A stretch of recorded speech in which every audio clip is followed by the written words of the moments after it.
Everyone loves a good treasure hunt, and Gary Young's search for purpose-driven oils can be traced down to 13 original oils brought back from Geneva, Switzerland. And one woman has gone through pages of notes and years of history to find which of the hundreds of oils in the Young Living collection were those original 13. Hello and welcome to Young Living's podcast, The Wild Drop. My name is Jacob Young, your host. Young Living is the world leader in producing and distributing premium essential oils. And this podcast that you're listening to right now will provide you with drops of information about Young Living, including stories, history, product information, lots of little fun facts, and even more.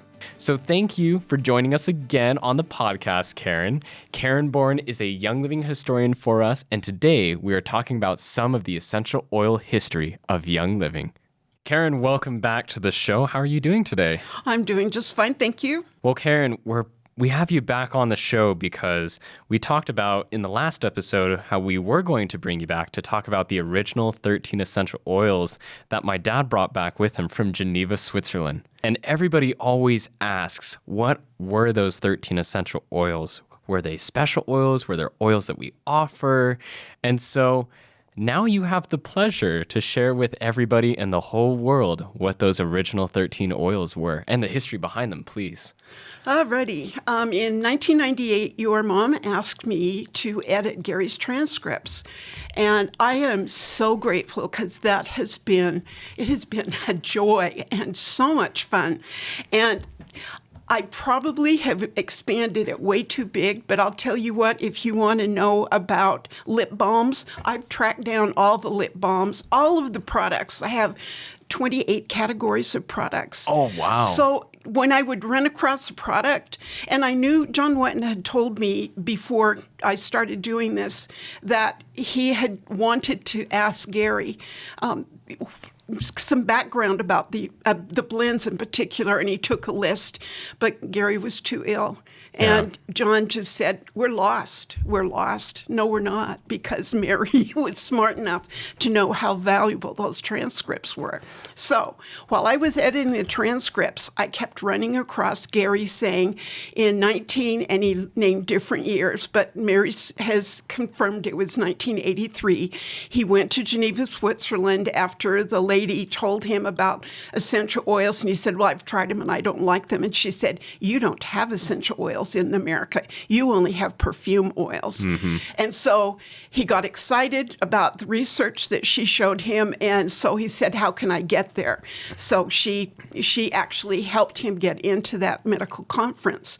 And then 15 times Gary said, I brought home 13 oils, but he never said what they were. Yeah.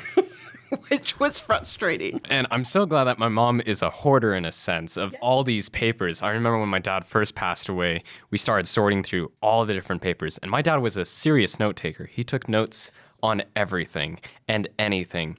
And so trying to go through all of these papers and find stuff in particular to, new products or new product formulation, there's so much paper. Yes. And that was the biggest question that people had after my dad passed away is, so who's going to make the blends? We still have a lot of blends that my dad wrote down and actually made, and we don't know where the prototypes are or the first blends are, but we have the ingredient deck and we have the instructions to make these blends. And so, I mean, if we did one every single year, we still would have another 45 years of one specific blend or special blend for every year for the next 45 years. So we're covered on that part. And then as far as notes for, new product formulation, ingredients, concoctions, mixtures, whatever it may be, and we're still, like you said, we're still transcribing that and putting it into a cloud base to make sure that it's protected and saved in case the papers get lost or something like that. So really appreciate you for taking the time to do all that. That's a lot of papers to go through, a lot of papers. But it's so interesting, especially the rationale of why Gary made the products, Yeah. why he liked this blend and why he liked that single oil. That part is just fascinating. And so now when anyone in the company needs information, John Wetton has told them who to go to. Yeah. And I send out a whole bunch of stuff this morning. So it's thrilling to me to see Gary's words being used and viewed by everybody. Yeah. I remember, so one of the products that is coming out at convention, we were having a little bit of an issue with the mixture. And I think it was H.K. Lynn that went back through some of my dad's notes from years and years and years ago and actually was able to find the solution to fix the issue with the mixture. And I mean, this was his notes back from 99 or 2000, I think. So 20 years ahead of its time, he already knew how to resolve that issue. And I think that's so crazy to think just how far ahead he was. I mean, look at this building. This building was drawn up, I think my dad drew the blueprints up in 97, and they're very close and accurate to the original blueprints and design. It's a very modern looking building as well. So I think that's crazy. So Karen, what were the original 13? Alrighty. Well, I'd have to tell you a little bit about the detective work. Yes, and the best please. part were the original 1980s transcripts that Mary didn't go by just when Young Living started in 1994 because there were iterations, earlier ones. And so I was able to go back and look.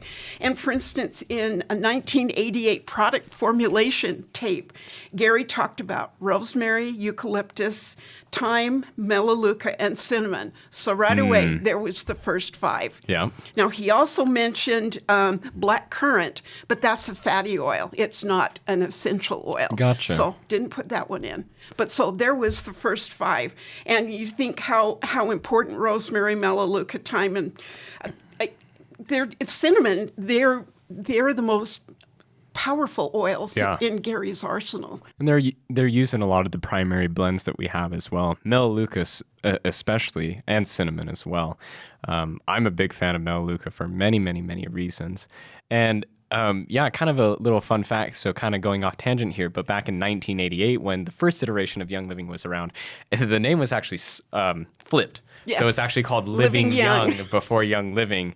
And I can't remember when they swapped it, but one of the marketing people was like, it sounds a lot better if you do Young Living instead of Living Young. And so that's when they flipped it. So in our gym at my mom's place, it said, my dad has the old original billboard, I guess you can say, the chrome and red letter one that says Living Young on it. And that thing's priceless and it's in great condition. So you talked about how my dad talked about these oils over and over and over. What kind of created this project for you? Was this a project you were assigned, or was this simply curiosity? How did this come to be, and how did you come to find the 13 oils? Well, it absolutely was curiosity because I've been at Young Living since 1999, and so I really felt like I was there pretty early. Yeah. But of course, I missed Riverton. I came in the Payson days, but I loved Young Living. I mean, from the get-go, and the more I could learn, I just am insatiable about it. So anyway, when he kept mentioning 13 oils, and as I had been through. The lovely thing about having search options is I have 460 plus transcripts. I can search them. And so I kept searching and searching, and he never, ever said what the 13 were. So I went, okay, I need to find out. So I went to the earliest transcripts were from the late 1980s, actually even before Young Living with Your Mom started. Yeah. So, and that's how the first 5 that I mentioned came from a 1986 transcript. Wow. Okay. And so you were able to find them from a 1988 transcript, and that's probably why we haven't been able to find it, because nobody probably would have thought to look prior to Young Living's actual existence. That's interesting. So you've got the 5. Where are the rest? Well, then I ran across a long time ago, Your Mom asked me to edit what we wanted to be Gary's Emotions book, and it just didn't happen. Other things got in the way, but there was information in there about oils. Number one, Gary said the first oil that he used, that he brought back from Geneva, was lavender. Yeah. And that made me so happy because I just, lavender is just, It's a beautiful oil. It's the essence of young living. It is. It really is. But also in that emotions book, he talked about fennel, and that was really important for me to know. There's number 6. And then lavender, of course, is 7. And then in 1984, frankincense popped up. Beautiful. And I had to go to a transcript of Gary at a conference in Europe. And he was talking about how he used frankincense.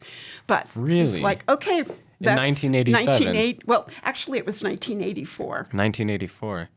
Wow. I'm actually learning some history right now as well. Oh, well, you have the file, so you... Yeah. Well, I always assumed that my dad had started his research with frankincense in 2008 to 2011 when we did the frankincense caravan and the one gift and all that. I had no idea that he had it and was kind of using it way, way, way back then. I mean, it's really exciting to know how his love for frankincense grew and grew to the point where he had to have sacred frankincense, and that's my favorite oil. It's a beautiful oil. It has the most enticing aroma, and it's powerful. Yeah, frankincense is such an amazing oil, and the fact that he was using it way, way back in the day, 1984, correct? And it's crazy to think that, you found this on top of, us doing the episode specifically on frankincense, a few episodes, which, by the way, if you haven't seen it, go back and see it, check it out. And this is just one of the 13 original oils, and I guess we call them the 13. We need a really cool name for these original 13 or something like that. Frankincense, what a beautiful oil. And then that leading on to him wanting to do more research on sacred frankincense, and everything lines up perfectly. And I need to toss something into when Gary took this crew that I got to go with in 2009 through the Middle East, we got to go to places that you can't go to anymore. Okay, so anyway, Gary and Mark went to the dangerous places, which were Socotra Island and the Hadramaut. And they got pictures that you can't get anymore. I just recently bought a book about an explorer who went through Yemen, and he was not able to get into either of those two places. And I just think how blessed we are with Gary's foresight, knowing how important all of that history was, that we've got the pictures, we've got the history. Yeah. Thanks to Gary. And it's amazing, too, when he was visiting these areas, specifically, there was one zone, I only remember it being called the Forbidden Zone, and I think it was Queen of Sheba's territory or something like that. I can't remember exactly, but my dad was doing some research on some old distilleries, but they weren't like the cookers you think of today. They were tubs, actually, and then they put massive slabs over the top, and that's how they kept pressure and whatnot. And he discovered them, and amongst that, he found like old pottery, and then he found that massive rock with the snake engraving on it. And I remember he took it back to the Natural History Museum, and they said, well, here kind of the law is like if you find it, you got to keep it and take it back with you. So we left some there and brought some back. That's actually down in the museum. So for those of you that are coming in person to convention, please come down to the museum and check out those pieces. Those are history, literal history, not just Young Living history, but world history in a sense as well. Truly amazing and fascinating, and just almost in a way just a really cool bragging right to have that in our building as well. Yeah, every time I think about getting to be in Sanaa and then driving in a cab down to Aden because we needed to go see where the storage bins were for the frankincense. That road was switchbacks, and it was terrifying. But what a thrill. I will never get to go back to Yemen, and I am so thankful that I got to go. All the adventures that I've been on with my dad, there have been, every single one of them have had some amazing memories to them. Memories I will never forget. And some of those trips I don't ever want to have to repeat. It wasn't the the trip itself, like getting to the location, then getting back, was the awful part. Where my dad go is where most people, and probably 99% of people, would never ever want to go in their life. You know, car breaks down, tire breaks down, the road is terrible, or something like that. It's brutal getting to those locations. But once you're at the location, the reward of that horrendous journey is just priceless. And then after that, the moment's killed because you have to drive back as well. So, okay, we covered a few more of the oils. We added a few. So we added frankincense, we added fennel. So we're up to 7 now, but we still got a few more to go through. So what else do we have on the list? Well, the next find was actually came from researching a blend. RC was a blend that really spoke to me, and I have loved using it. It's one of my favorites. But while I was researching RC, I ran across information that let me know that Gary had more oils. And so he added to his list eucalyptus, pine, cypress, myrtle, peppermint, and spruce. And what's really fun is there was a gal that worked here at Young Living, Alice Crown, and she took Gary's original recipes that are handwritten and she digitalized them.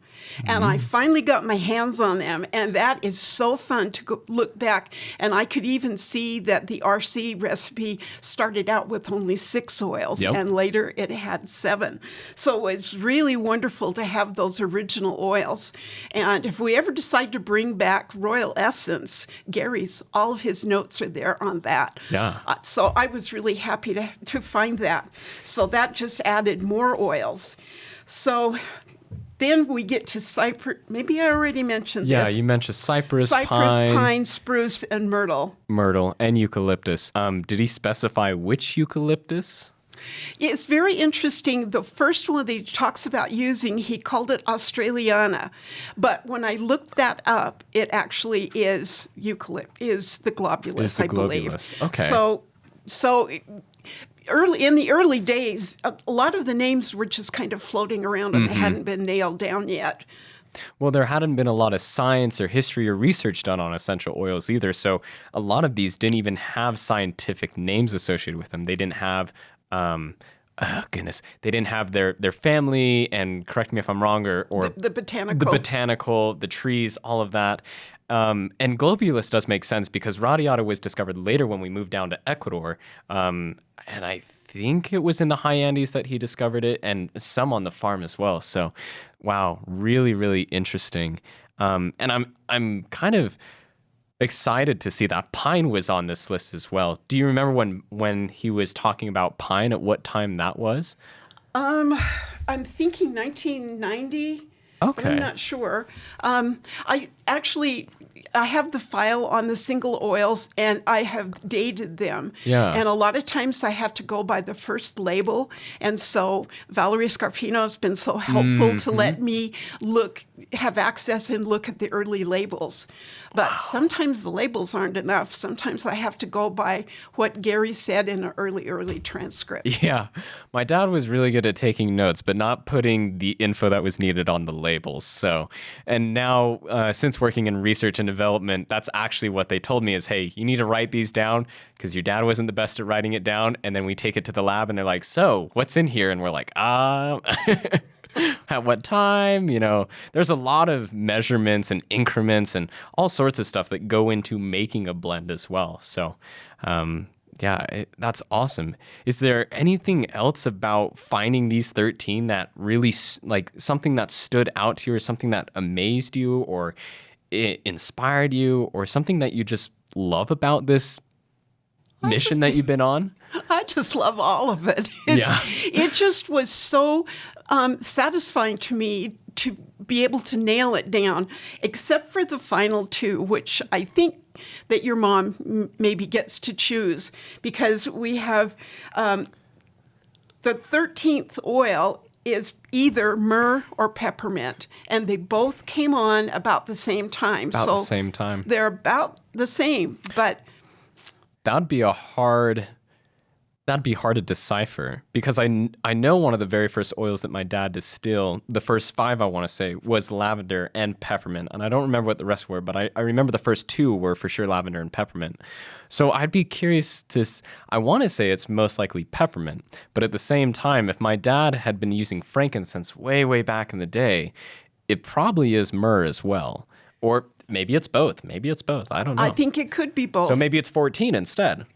Yeah, maybe we should go with that because Gary hardly ever said frankincense that he didn't say myrrh as well. Yeah. That to him, they were together because that's how they are in the Bible. And Gary loved the Bible, and he loved the times that they were mentioned in the Bible. And yeah, and all the old scripts and writing and papyruses that he did research on, they always talked about using frankincense and myrrh together, never one or the other, but actually used both together in unison in a way. One was like the toner and the other one was the blemish, or however that skin stuff works, but you needed to use both of them. So they work together, and I can't remember exactly what it was, but when they're put together, they work even better than they do just separately as well, is kind of what I remember from that. Wow, very, very, very interesting. And I love this. I'm actually learning some stuff. So through this journey, were there any like red herrings? Were there any surprises? Was there anything that caught you off guard? Were there maybe some oils that you were expecting to see in there but didn't see? I loved frankincense and lavender, so I was thrilled that they were in the original. Yeah, I have to be personal because I love the oils, and I love myrtle, and there were so many of them. The spruce and the pine reminded me of Gary talking about how much he loved the mountains and he loved the trees. And I actually pulled out all the times he talked about the trees being the antenna of the earth, and that you could sit at the bottom and feel like you could be receiving information from the universe. I loved how Gary was in tune with everything around him. It's just so sweet, and there's just he's a very rare person. Yeah, really, really rare. So, well, that's awesome. All right, and to do a quick recap, because I know some of you were like, wait, what were the 13? Because it was kind of broken up into segments. We're going to give you a full recap and a rundown of 1 through 13. So, Karen, please start with oil number 1. All righty, that is rosemary, and number 2 is eucalyptus, and probably globulus. And number 3 is thyme, and then 4 is melaleuca. 5 is cinnamon. 6 is fennel. 7 is lavender. 8 is frankincense. Number 9 is cypress. 10 is pine. 11 is spruce.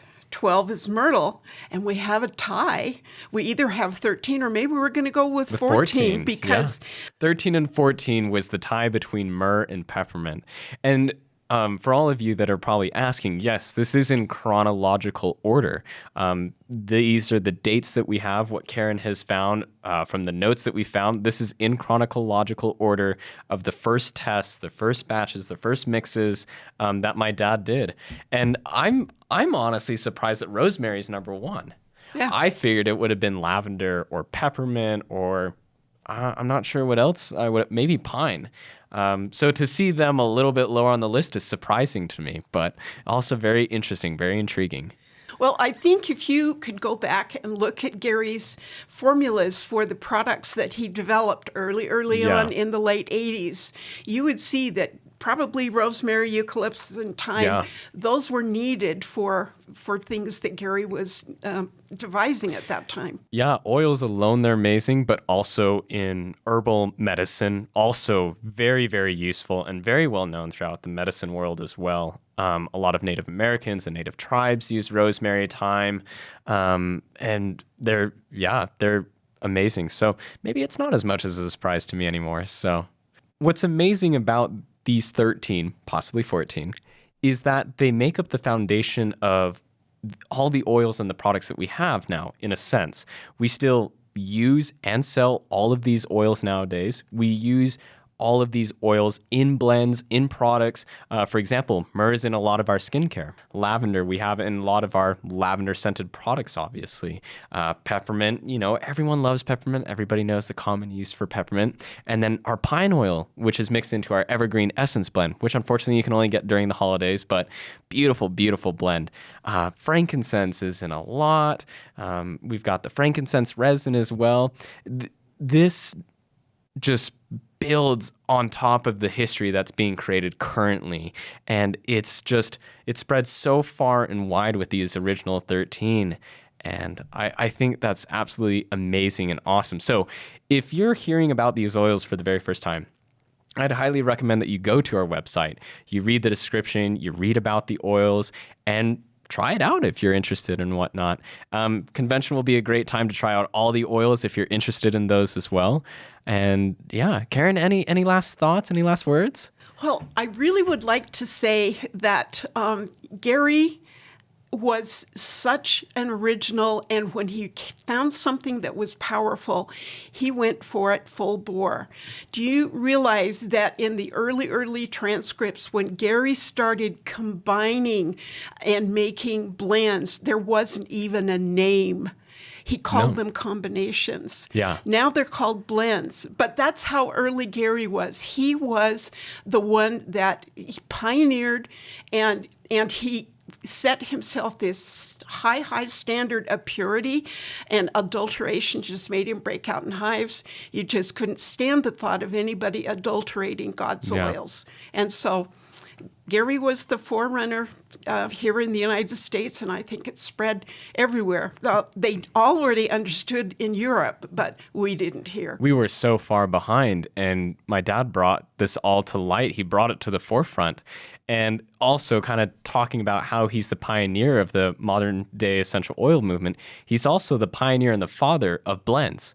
My dad looked and did tons of research, and I'm sure there might have been somebody before him that had tried mixing essential oils before, but we couldn't find any history, any data of essential oils being mixed before.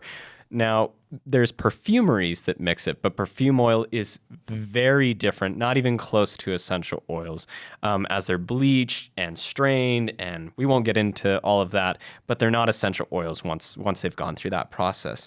And it was just something that was unknown and unheard of at the time as well, and so the first in that as well. And yeah, just amazing. Well, Karen, thank you so much for taking the time to come onto the show and share this awesome history lesson with all of us. And I'm sure we'll have you back on the show sooner than you think. And please tell your mother, thank you for letting me be the one, because it has been the most wonderful journey. Well, Mama listens to all the episodes, so she'll hear that. But I will let her know. So, Okay. Karen, once again, thank you so much for your time. My pleasure. And thank you for tuning into this episode of The Wild Drop. Remember, you can listen on iTunes, Spotify, on YouTube, and our website at www.youngliving.com.